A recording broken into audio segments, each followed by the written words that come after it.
Numa Boking Adom 106.3 FM so and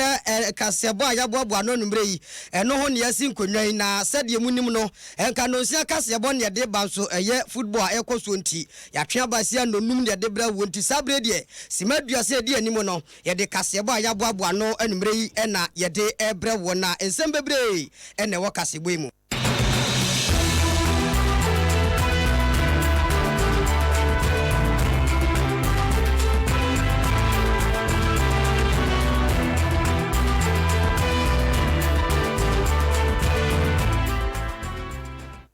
Anumre sembebre ni ade brawa yesi ho enkonwa na de edima kotri bia anumre yi wo betie ense enei Food and Drugs Authority ena yade tudwa ese beya enka ewadura ye craft from no ne de ba ne ho noma ye nyai na tramo ye hwe kwan pa be fa so a ye beyusu no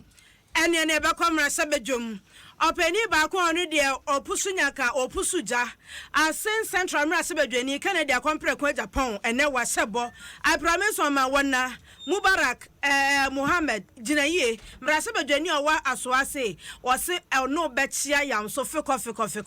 na forestry commission for no mde atudwa chemche se so ye kuani na ko afuma do wa burofuo na beko na kranche tiase awi wunim na okuno danta wasene twom ene na wani a wo mo sra adani abrofo no monsumudi enie ebu apamudi mu animdifo bi na ato nkra se kokko a wo yode age ahofe nko na wo pede a sa ahofe no enche esansa wo kidney ebesei na enei so bekai a obi a ne kobase ye difale no ene ehun sensem de esem bia tudwa wo chemkire se in fact asem na ato no ama enoma ha ne pa wona kosem ne esem bia tudwa na no bi ane ate se Ghana Port and Harbours Authority adwuma efo atia gukurom sa pani a wo mo ne no osisi wo mo ane as a contract no ya ne family and friends atirem na obi anfa bi nkom na busuafo as wo chicha contract no ma ne ho na no na ne wo mo atwa wo mo de chopa kase pa mo pani a wo mo ne no adwuma ho in fact we ne nsem bi ne aboa no Kasiebo mu awumreyi wo ba betie e wadom 106.3 FM na fehira 104.5 affiliate station e call edioso ne atire online no is just a matter of log on www.atomonline.com na enumere ya yekenka Kasiebo yi ama wo eyeme nana ejeyi obrimpon CP mene ohima sachiwa ahwenepa na Kasiebo yede brewe no hyere nsoma me ese eye adomfo bia dama enoma so yesne eme de Kasiebo ede brewo fresh lady capsules afi Tizori Italian perfumes MTN was welcome to a new world afi Grace Homeopathic Clinic and a Total Ghana was energizing life every day and afi Kingdom Ginseng Park capsules Cabell Vita Rich afi Airtel Tigo ayaka bomu Tabia Heba mixture Vodafone no the future is exciting CB men and women capsules and afi so yebekwa ko say yas toothpaste and damp poke ne mixture and beverages almost be kan ho ama ye de Kasiebo nyina e dia brom afi yanye bre ne yemfa asem no ne nkyere mu nyina yemfa emrewe aso ye hwe yapom de ho nsem so wo my Ghana mu na omo de ato Food and Drugs Authority eso animu say omo hwe hunu say kwan ye fa so register fe ye import ye na ye endura ye ewadura hodo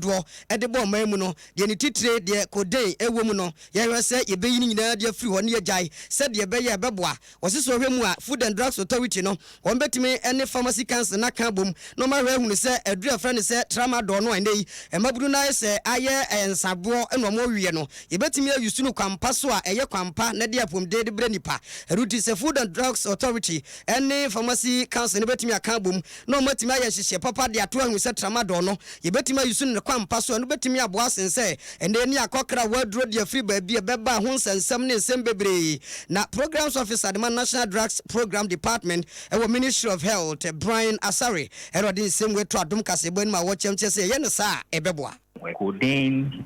cough mixtures no and only the importation no manufacture when is any money na the omo twi assign na alternative ewo ba ko e the dextromethorphan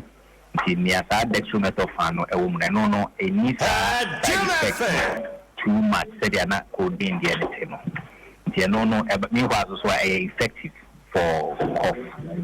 you know yeah advice say if you are the cough pharmacy shop or info baby grow off near there no. Yeah, more of the dextromethorphan based ones, no, codeine based ones, no. Tramadol any different kakra. O man said that tramadol ni na fine. Opania wano uko piemwa waye panimpa programs officer National Drugs Program Department was ye here pom de sensem so Brian Asare and attending can mean why what their two pharmacies in a drug stores for enyina nim se omo a sabre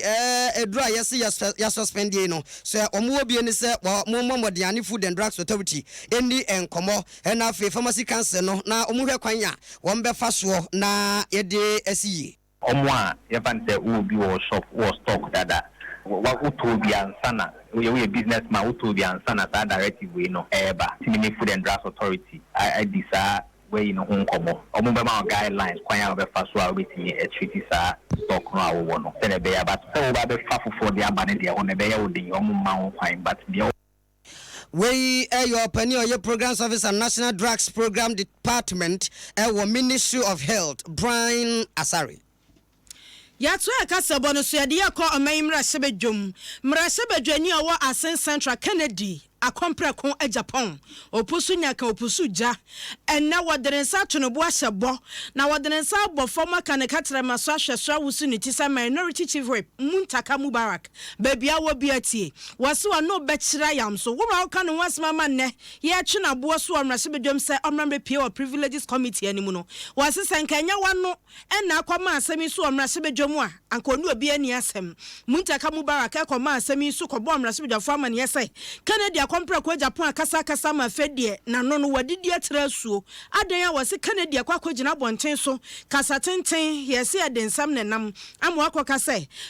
omayimra sebedwa na useless kaya adaka nka bekasa adakato wo mu ye hunu chesa hwinim wo mu ye zero eno nenam so ama wose na wo kasa edefa sedie oseche mensa bonsu wo ba be wo mu kandini na eno na Adom yamani boni Abednego Asante Asiedu A4 wone opani kokobo mpinimpu na okoko bisa no eno wode bebo so say wono de wo wa chiri so ote de akoso nyina no anim se Muntaka Mubarak wono na akosa ma no akoka no wasme kodi ne ho konkonsa ama ne wakwakonya asemje se wokokohia privileges committee onkonkohia wo mu o Muntaka ntwen no wo ba manya krata for privileges committee say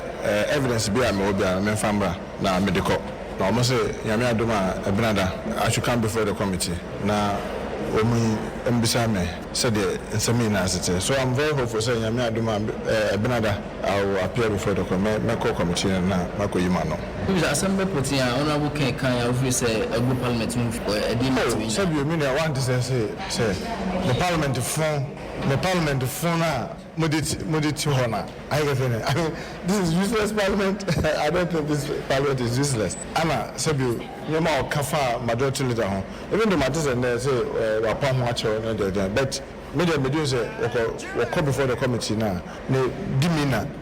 and said was be kasa as a patron and na bia be ma committee no automatic wey aya Muntaka Mubarak aso ando ade na dance yakọ ena nsamu a wose yakan gu omu hu fi no na wose tim kire ye no nanso Kennedy akompra kwa Japan ani bre ya na ono nso so eja ekura no a na wode kasa no wone Abednego kura ya edi nkomo ye wura Japan se Muntaka Mubarak oye damb na eno no yentie no ono ankasa nchirem. You see, I say, there were parliamentarians information be about 1 minute. They don't even read it, they don't digest it, then they just consume information and come to the floor of the house to say you should go to privileges court. I have apologized to my leader, but for Muntaka to take me to it without even listening to the tape, I hear I say, Parliament, I have anything that the guy could go on air to insult me like that. Don't even annoy me and I say worse things. I'm not scared of anybody, okay? I'm not, and I repeat, I'm not scared of anybody in this country. I live my life. And I'm telling you, and that's a dumb statement he has ever made. He's a dumb MP. And now I take him on, one-on-one. Let him go to the privileges committee that I, Kennedy Japan, says he's a dumb MP because he did not even listen to the context of the issue and just drag the matter to. Now I'm saying it. If he's not a dumb MP, he wouldn't even have taken the thing to privileges committee. Hey, my friend, I'm not scared of anybody. I'm telling you, I'm being very nice, but I'm pissed.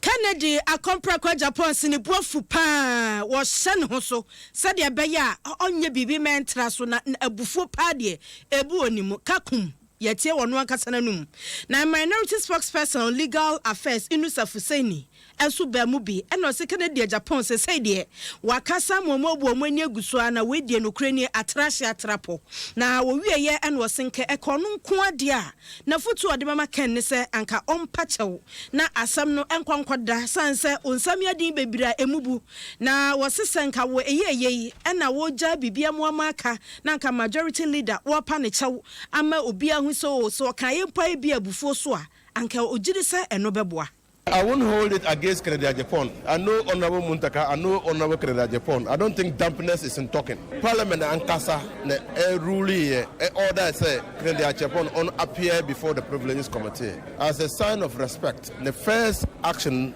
is to appear before the Privileges Committee. As a member of Parliament, a order of Parliament. So one yes sir. It's also you further deepen the contempt of Parliament because committee is a committee of Parliament. Intermediate, my only advice to him is for him to appear before the Privileges Committee. Now, as some there nipa ka yenyina ya kasa adede mbeka no is different from what you will hear and interpret. Inti adede okan no o say one didi obia atem. Inti nipa de omuti no o say wa didi Parliament atem. That is why we have the forum. Weyachi ena yakwa majority leader say chairman Sabonsu ncheni ni kodi nkomo bisa no say asami kwa banyina kwafa oni ya kwafa ho na ususo msai no so onu mpo de wagyamu amaka dada na ne kane ba betwema so na kwa kosi sai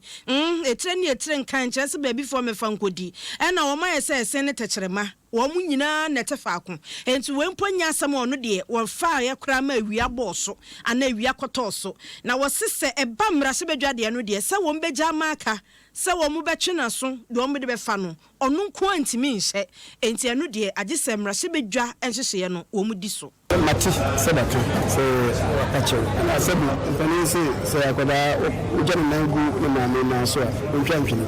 Papa. Maybe I've forgiven him. And so I must be the few, and some of kind of being so. A fat must be the few, a man for it, speak and meaning. Generally, more invited to the Privileges Committee. The Greece of Koha, India. So, who has some kind of say, I'm going to be channel, and must be the friend. And majority leader say chairman Sabonsu on so ni adwin a wo kire ye no no yanko yanim ewo nsem ni mu enei forestry commission eno mo de atodwade kokobode magana kuafo ena afi wo mo a omo ya hayofo anase abomofo ese se nei se onimu omo kawo ese gana yete dada na mra bi wo ha ese se wo konguram na se oyuo aponche wotwe akrante ene de kekeka ho ena abekwa kwahia no na we wadwe se ukuratuo obatutuo na de akusa akrante no a danta wase twom asamato obekwa akogodam anhwe yi asem ne beto wo afi kura so no se ansa na betimi atwituo anase obetimi akum wuram aboa bia de ababebon ankwan no gise wage license edi kum wuram nam anya sa na akum nam bia wo wuram ne ya che wasem pa na ato wo na asem mo ka nyina akwa akosi ni se wuram ana ade no eye criminal offense pa so be di sa adwumadie no corporate affairs and media relations manager ewo forestry commission ya maame Joyce Oforikafo eno de nsem wetu Adom Kasiebo anim eno wechem kire se nipa bebre bu omani agusu a wokwa afuo mu otwene se kan de bampam no behia tam wotwe kum wansane yam akrante atwew wokunkum am sa domre nu otwe nu okun koto nu ochenwa wo se wo kochenwa na lanse de chenwa ubedamma Forestry Commission ye dwumasona ye di enye kwai ne nkune momumu adoma wowom senkranti atwe ekisi asono nomni ade wanyina wildlife division ye na ye bo ho nti Forestry Commission no wosha wildlife division the mua ewo omanyi mu nyara won na wo bo ho ban emu no so ye bo ho ban nti se wo se obi akọchire okisi bia na otwe bi gina kwanche na se oni tumi krata eyetumi chire no wo wia won ho na wo ye nanso mra ma ho kwan we owura yiri Joyce for the kwafo awono corporate affairs and media relations manager the Forestry Commission no we and was achirem kire say na uhwem kura no na ye wo mwa bi wo hono mu a eno no Ghana mra che se ono kura de yenkuno kura so be kwa kwatunu nguram se mi be kunu na se mi nkuno aha ende e bi ni ho ene wo bre bi wo ho a busum bi wo ho a yenkum nguram nam enti se ni nyina no busu na se busum na yenkum nam no ututu dese ofa atai se manwa patu prebi ken wo bontai omo so achi asemato Yamwa nyina na wokum won emu ani bi wo ha mrabo won ho ban se won fa won sanka won obi ti say pangolin aprawa won kum no won fa won because worisa it is amwa no say no mra no bo won ho ban frenchim che say won fa won sanka won ena wohwa ye wo bibi a wo friend close season efi August dey di kan kosi December no mra ma kwan say wokum aboa biara apart from akranti eno ne bra wo it is say wokum aboa bi saa bri no mo watom Nyamwa nyina na wokum won we mame Joyce for the kwafo no no corporate affairs and media relations manager Forestry Commission no ene Ghana kwafo bi din komo say na wo wado banchifuo wado mankefuo wansanisi mankefuo no wi kontomra ase wabo apesi a wode nwogu so wo carry the jen no jane nanso gu ho na ukona so hu wansan asemi nkuno kwafo bi ake comadrin part Forestry Commission for ono a wo hye na oni bismiti da bismiti na ye ni fie okochoba no obusa bismit na eya no obusa choba ra na say bismit no ukuta keke ni ade chi bismit ye mpasa ntete no kra wa Ghana adai makonwere mu na me mafidi ye ade awose eno nso so etia Ghana ya bele wo mo ne mfaso kra yes semko oku ya ni ko mafum na semko nya enwa bia ana semko mafidi ye akrante a na semko miko yini ba fie ba we na so ba chimi dia na se an kwatan fa yenye de pa Ghana asisi this is some land you mutwam kura free Ghana ha me dia menyomo ya adwen a menyomo ye se unse wo season bi wo ho a na mwa na nyinyim enti edu sa time na eni kwan se wo kochi abo no because se wo kochi abo na ebi wa be kun no onyim na se wo kun se wonyim mienu wo kun wa miensa enti sa season ni dudi a endi e kan se ye ti ase na emum se twam di a eno de se wo de sa amra ne ba se me ye nkom de endi me nyomo nya we ya Ghana kwafo bi na chemchire se ombeko so kum enguram nam kusie oyo atwen apetebie ebeku onda ye jai say ya pem kuntunu na ya bon kusie na ya je license ansa na ya ko bon kusie na ye ko odesani ne redie so na peni akane na ya Ghana Medical Association on president we director general Ghana Health Service Professor Ajman Badu Akosa na chesa wa ben wa adwumanum enti waka bibi fa pomude ho a ya me ya ni kwa ho pa ne etie na sopam na prof ena ne wone Ghana fo nyina edi nkomo se enura ye de fa ya redie so ma epo ye ho wo mo bia wone ho de odwa pa no de ni fufuo bo wo hwe na wo ya tuntuma cha na tumafuno a utumi tonkunku krim ne pokre utumi pon ho na eno no akasa pona wo pon ho no obesaw senke be ya nkejai sanse adro bia wo de be kan wo de so no ebi kwa wini pedua no tokro da nipa honam so enti ekomu a ekwa wo mogam na esanse sebi ye de adura gum se betimi apare wo hunti no sa aduro no kwa moja no mu a esan kokofa wakomam ebefa wo brebuom ebefa wo sam enti ebewie kire no sa no na ye so ne ye enti aduro no beka sa num na afei asisi na kwan na wo sa se brebuo no na asai etu ye ni hwe a afei na enye ye bio professor ewie ye ana ode kan ho se nyankopon nya sani ni ndiem ba bi ode begu ye no ana ode bibia go widie num se ye wia na ebo ye wo house no nto wo ha no widie no betimi agina wia na no na ense ye enti se ba se wo yi widie na ni kra ene nka bia beka so omia na kala ne amefe ene me kokwa efe ohu enka no no kra ne ya na efe nanso ebe wie kire no na wede no kra ntimi nyina wia na no na akofa ya rebebre de aba beka ho adoma ne boni Felix Animapau wono ene ko 20th anniversary celebration jumadi a wo mu ye ya class of 1998 University of Ghana Medical School wo mu ye ya se a opani oni ni bompu ni mpu na odin krema ne so ma Ghana fo nti ade a awerɛhoɔ ne sɛ yɛma mu ha awia ebu ni nyinaa ɛwɔ ntiaseɛ sɛ awia no bɔ enti na Nyankopɔn ayɛ yɛ tuntum deɛ ma yɛ kala tuntum no ɛne na protect yɛ from awia ɛne nsɛm bebree na wote hɔ na wote Ghana ha na sɛ bia sɔn wopɛ sɛ ɔyɛ wo buroni dia ɛho nsunsuanso no bebree deɛ wobɛde bɛyɛ wo ho a ɛbɛyi tuntum no ɛbɛka wo kidney and inti and nkrofo bebre ebia sesi ade wonhu apart from the fact say we skin no abesai na nso oben no ye fra no medicine mu ochronosis esai we skin na no anu no wontimi nya ho hwe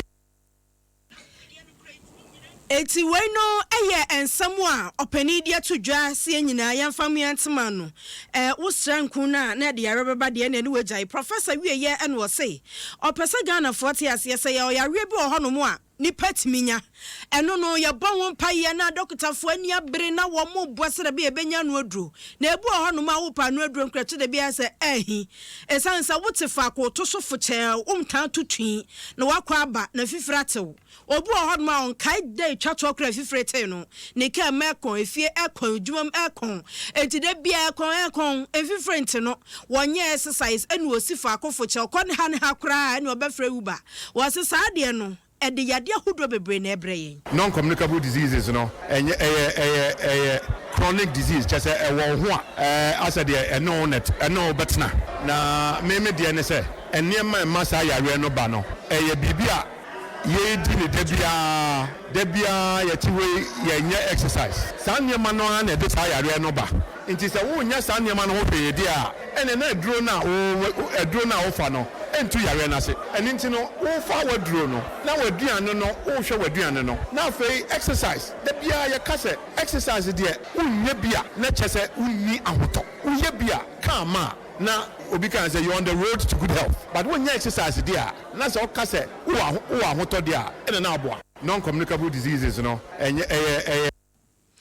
Enuachi and Penia wano and that public health ano our University of Ghana Hospital Dr. Philip Amu wadena sembebo mu and ono so ka say hwe asoya no ehwe nipa bebre na eto de bi na kon sorry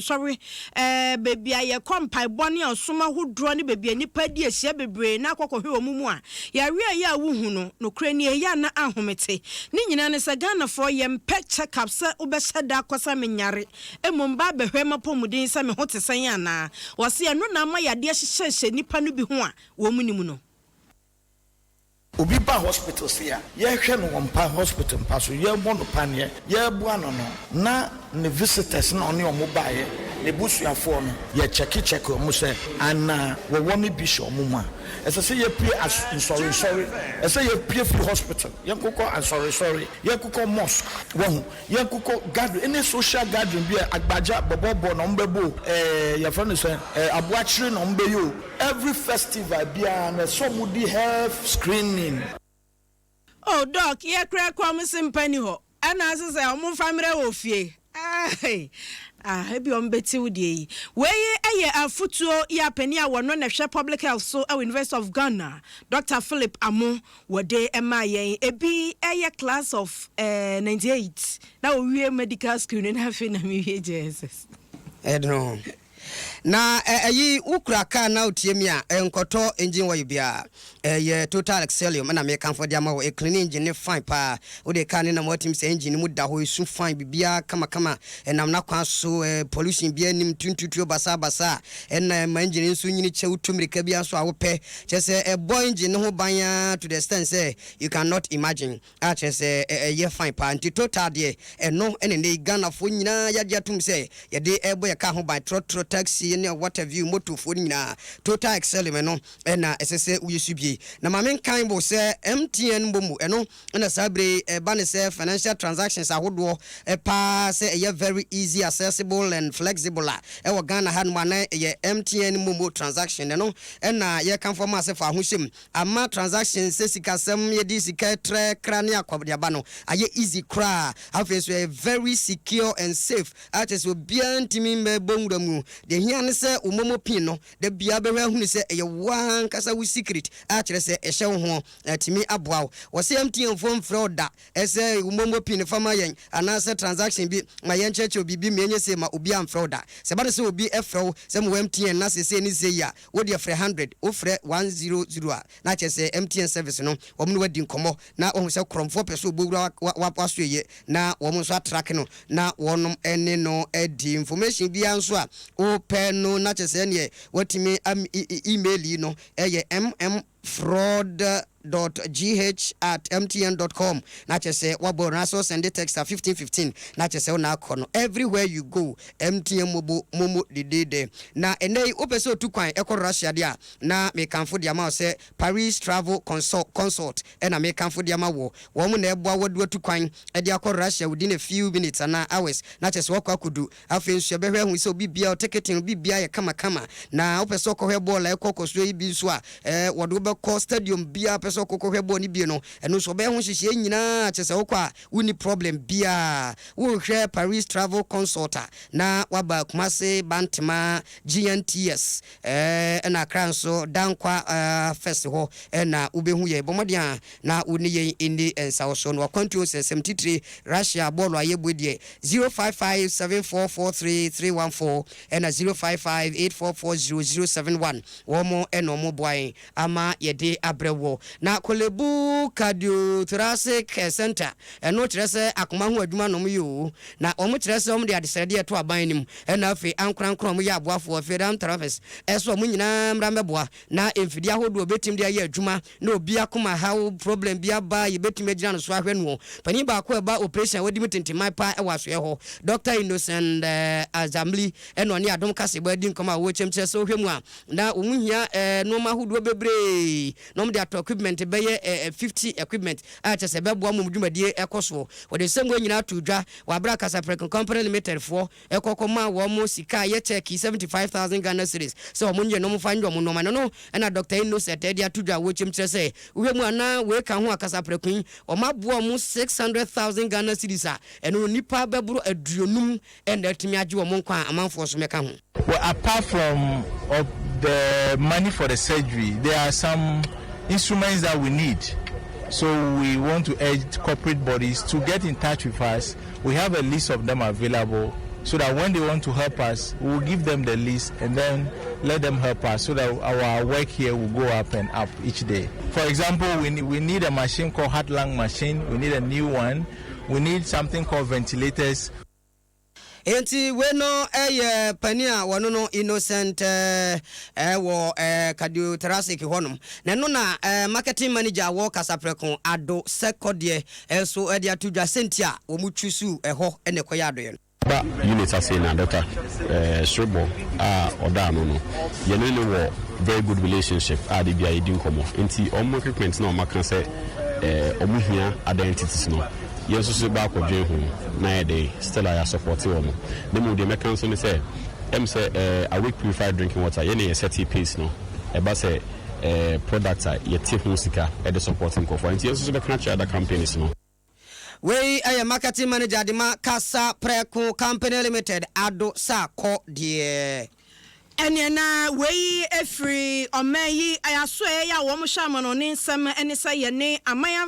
amu nipa ye bedi afra ne ye de ahia na enkutawde be koso kama wo mo so ye no de aba se ane na no nsem bia efri American embassy anasa America fo wo mo aso ye wo ma Ghana mu na wo de beto Ghana fo anim se Ghana uhwe aban na wo yakokwasa se nipa bia wo mo abo wo mo no wo mo abo mu chenku fakra tabra ne say nipa somesia na so bentin oyo krom ni ne mo no mra sans ya ne ntena krom ha na Ghana ban ya kokwasa on person ode nkrata ne bekọ ne abo omo aba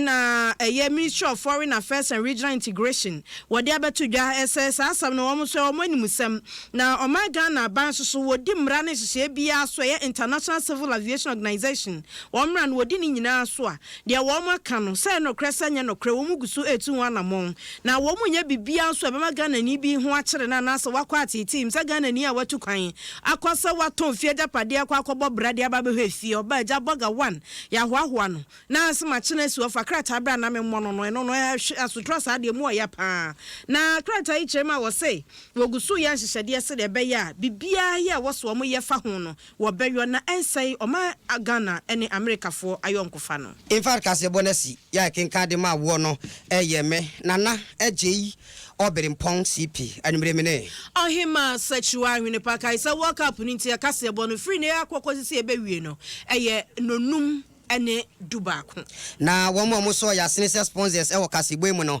Fresh Lady Capsules, Tesori Italian Perfumes, MTN was welcome to the new world of Grace and Party Clinic, Total Ghana, of Kingdom Ginseng Park Capsules, Cowbell Vital Rich, Airtel Tiguaya Kabo Mutabia Heba Mixture, and our voice of the day no your Brenty Antimian from a Vodafone, Nadafi CB men and women capsules, Adom Trot also Brenty Yantimian from Yas toothpaste, of Dang Pro Care Heba Mixture, and of bear beverages, bear cooler, boss and energy drink, Womune soya snemia de Kasiebo eti April. Yes, also na ya dan ye ho aba enche kra na match foforo ba ko e ba be koso no nsiano so no commentary e de e betra so dia ma ye twa ho tew ne aba. Jim FM.